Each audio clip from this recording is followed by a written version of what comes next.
안녕하세요. 어니스트와 주식 빌드업의 머니버드입니다. 어니스트입니다. 여러분들 실전 매매를 하다 보면은 돌파 매매 많이 들어보셨죠? 워낙 많이 알려진 매매 종류 중에 하나고, 그리고 실제로 조금 주식 좀 경력 있다 하는 사람들은 돌파 매매는 전부 다 섞어서 하고 있죠. 각자 디테일하게 들어가게 되면은 스타일은 다르지만, 제가 생각할 때 돌파 매매할 때 좀 중요하게 생각해야 되는 세 가지를 정리해 봤고요. 직장인분들 같은 경우에는 돌파 매매는 전업 투자자나 아니면은 단타 치는 사람들의 영역이다. 나는 직장인이라서 이렇게 돌파 매매 같은 거 못한다. 이렇게 생각할 수 있는데, 오늘 얘기 잘 들어보면은 절대 그렇게 단정 지을 얘기는 아니다. 이렇게 해보시면 좋을 것 같습니다. 일단 돌파 매매를 할 때 사람들마다 보는 돌파 지점이 다 다릅니다. 작게 볼 때는 각각의 직전 고점을 돌파할 때마다 그것도 돌파 매매를 적용할 수 있어요. 근데 돌파라고 해서 다 같은 돌파는 아니다. 먼저 이걸 이해하시면 좋을 것 같은데, 어떤 돌파는 돌파 이후에 굉장히 안정적이고 탄탄한 파동으로 상승 시세 분출이 잘 나와주는 반면에, 어떤 돌파 같은 경우에는 돌파했다가 다시 밀리고 돌파했다 밀리고 막 이런 뭔가 시원시원하지 않은 그런 파동들이 있거든요. 그래서 이거를 구분해보면은 좀 도움이 될 것 같은데, 모든 종목에 적용되는 건 아니겠지만 그래도 많은 종목에서 그런 현상이 나오니까 직장인분들은 그러면은 큰 돌파에서만 좀 예의주시하고 있다가 매매를 해볼 수 있지 않나 생각이 듭니다. 똑같은 종목이라고 하더라도 오늘 같은 경우에 돌파 매매 관점으로 매매를 했습니다. 근데 매매를 했지만 이거를 되게 시원한 돌파다 이렇게 생각은 안 해요. 여기서 돌파가 되는 기준점은 전고점인 요 부근이겠죠. 요 부근을 넘어서면서 요 파동을 이용하는 건데, 보면 알겠지만 시원한 상승을 하지는 못했습니다. 이거 같은 경우에는 왜 이럴까라고 하게 되면, 이건 사실상 전체 큰 파동에서 돌파는 이미 나온 상황에서 위에서 힘겨루기를 하고 있는 상황이기 때문에, 전체 파동에서 놓고 보게 되면은 시원하게 돌파다라고 얘기하기에는 부족한 상황이다. 이렇게 이해하면 될 것 같아요. 그러니까 직장인분들 같은 경우에는 이런 것들은 굳이 안 해도 되겠죠. 그러면은 큰 흐름에서 진짜 돌파는 어떤 걸까? 52주 신고가를 돌파한다라든가 역대 최고가를 갱신한다라든가, 이런 흐름에서 굉장히 오랫동안 기간을 동반한 박스 형태의 흐름으로 계속 이렇게 저항받으면서 뚫지 못하고 있다가 올라서게 되면은 이렇게 첫 돌파에서 굉장히 강한 상승이 나오겠죠. 그러면은 직장인들 같은 경우에는 예의주시하는 거를 이 상황에서 예의주시를 할 수 있겠죠. 박스의 고점으로 달라붙으면서 밀리지 않는 상황. 왜 일 끝나고 나서도 차트나 뭐 이런 것들은 얼마든지 찾아볼 수 있으니까 그런 것들을 잘 가지고 있다가 이런 식으로 시원하게 돌파가 나오게 되면은 해볼 수 있는 그런 형태라고 저는 생각을 하고요. 요런 모습이 이렇게 저점에서 박스 돌파할 때도 있지만, 이거는 박스 위치는 저점 고점 상관은 없는 것 같아요. 고점에서도 나올 수 있습니다. 그리고 아까 말했던 52주 신고가 이렇게 나올 수 있고요. 그리고 최고가 부근의 갱신. 근데 그 최고가가 이런 식의 최고가가 아니라, 여기서는 예를 들면은 이 앞에만 보더라도 이쪽 최고가 보이겠죠? 여기나. 그러니까 여기서는 한 3만원 부근부터 시작이 될 테니까 실질적 강한 힘싸움은 여기서 이뤄지지 않을까 생각은 들고요. 긴 흐름에서의 진짜 돌파 자리랑 작은 흐름에서, 그러니까 작은 파동에서의 그냥 직전 고점 돌파, 요런 매매는 파동의 세기나 아무튼 느낌 자체가 완전히 다르다. 이걸 이해하고 매매하면 좋겠다. 이게 제가 얘기해주고 싶은 첫 번째고요. 그 다음에 두 번째는 그거를 좀 이해해야 될 것 같아요. 돌파를 하고 나서 돌파를 실패하든가 아니면은 돌파에서 힘겨루기를 할 때 그러다가 밀리는 경우가 있거든요. 눌릴 때, 그때 매수는 파동을 구별을 해야 된다. 이거는 좀 실제로 돌파 매매할 때 중요한 포인트라서 이 정도는 꼭 인지했으면 좋겠어서 얘기를 하는 건데요. 돌파는 올라타는 거예요. 그러니까 올라탈 때 자신감 있게 조금 강한 비중으로 팡 들어갈 수 있어야 되겠죠. 뭐 몰빵 이렇게 해라, 반드시 그래야 된다, 이런 얘기는 아닙니다. 근데 상대적으로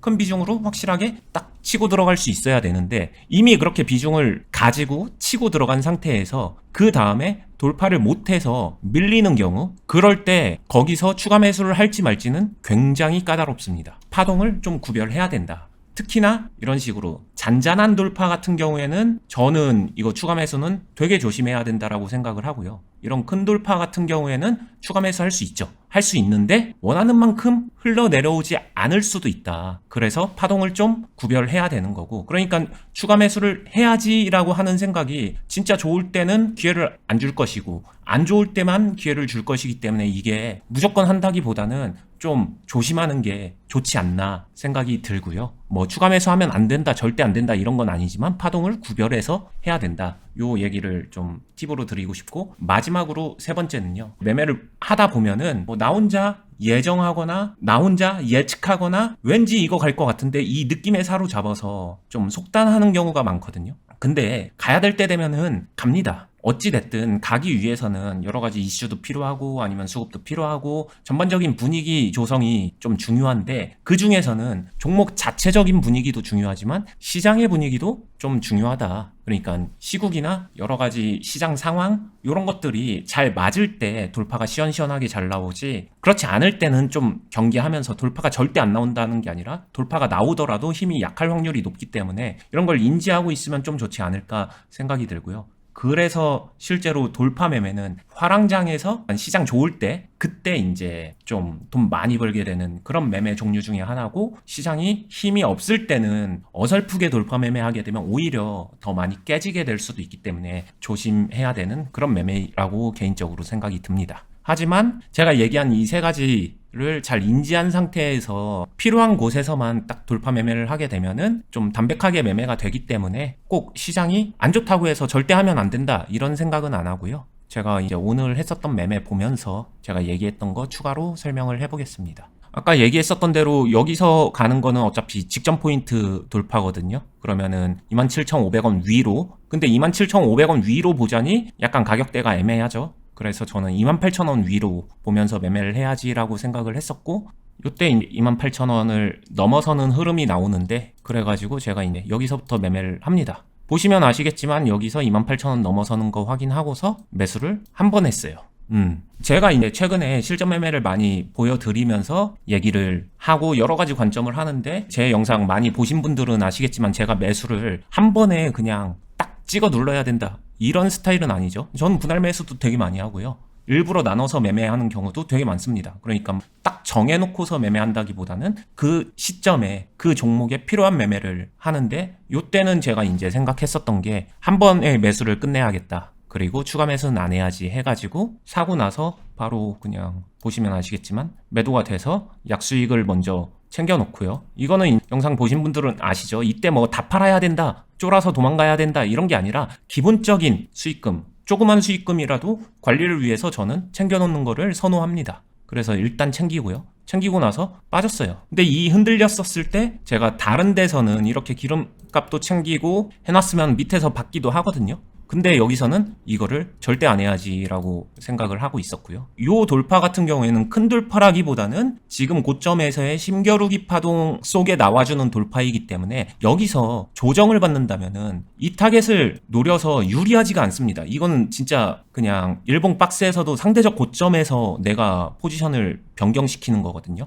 그러느니 돌파를 하는 과정에서 힘이 딸려서 밀렸다라고 하게 되면은 이 훨씬 아래쪽을 봐야 돼요. 그렇기 때문에 이쪽에서는 쓸데없이 추가 매수하는 거는 선호하지 않는다. 여기서 비중 채웠으면 결과론적으로 더 먹는 거 아니야? 맞죠? 맞는데 이게 가성비가 안 좋아요. 그러니까 손익비가 안 좋아진다고 해야 되나? 여기서 비중을 채웠는데 못 올라가게 되면은 관리가 되게 어려워집니다. 그러니까 여기서는 무조건 손 묶어주는 그런 타이밍이 좋고요. 심지어 이쪽에서 만약에 이대로 전환 못하고서 질질질질 한다라고 하게 되면은 이 수익금도 활용해가지고 여기서 비중을 무조건 줄이면서 아니면 심지어 탈출하는 것도 생각을 하는 그런 형태의 이 박스 파동이라고 생각하면은 좋을 것 같습니다. 다행히 이 종목 같은 경우에는 꺾어서 올랐어요. 올라갔는데 그 이후에 보시면 아시겠지만 매수 안 하고서 제가 시장 분위기 그리고 금요일 시장 이런 거 다 생각해가지고 가지고 있는 거에서 그냥 분할 매도만 하면서 다 팔았고요. 여기까지 잘 팔렸는데 분할을 하다 보니까 자연스럽게 이렇게 팔리는 거죠. 근데 나머지 가지고 있었던 거는 위에 노려보긴 했었는데, 그리고 내심 3만원 쪽 힘겨루기가 시작되면은 새로운 포지션을 잡아볼까? 아까 전에 얘기했었던 일봉상에서 3만원은 좀 큰 돌파가 될 수 있기 때문에 한 번에 돌파는 못하겠지만 거기서 매집이 이뤄진다라든가 아니면 거기서 돌파 준비를 하는 모습이 보여지면은 나도 가지고 간 포지션을 이용해서 거기서 이제 제 포지션을 해야지 생각을 했었는데 못 가더라고요.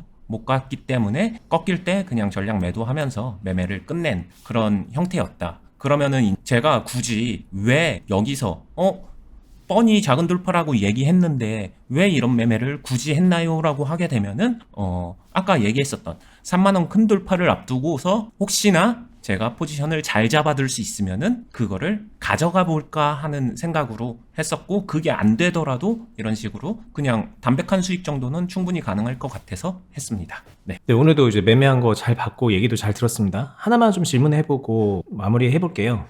얘기하셨던 이런 상황에서 보통 개인 투자자분들이 많이 도전하는 게 어쩌면 이런 지점들일 것 같아요. 이게 뭔가 눌려있을 때 눌림목이라고 생각하고 매수를 하는 거죠. 그래서 나중에 상승 흐름에 매도를 하고 나오는 것도 하는 분들이 있을 텐데, 근데 이제 지금 전반적인 얘기를 들으면 이럴 때는 손을 묶어라, 여기서 이제 샀으니까 여기서 아무것도 안 한다, 추가 매수 안 한다, 이런 얘기를 들으니까 만약에 돌파하는 상승 시점에서는 매수를 안 하고 눌리는 그런 시점에서 첫 매수를 한다고 가정을 하면, 그러면 여기서 이제 매수를 한 다음에 만약에 이렇게 질질질 거리면 말씀하셨던 대로 그냥 이 안에서 빠져나오면 되는 것이고, 여기서 이제 잘 잡아가지고 올라가면은 노리는 그런 3만원 이상도 노려보고 수익 실현도 하고 그러면서 더 좋은 방향으로 매매를 할 수도 있을 것 같다는 생각을 해볼 수 있을 것 같거든요. 괜히 여기 높은 데서 첫 매수 들어가는 것보다는. 그래서 실제 돌파 매매 때도 눌림에서 잡는 분들이 많이 있는 건데, 이런 아이디어에 대해서는 어떻게 생각하세요?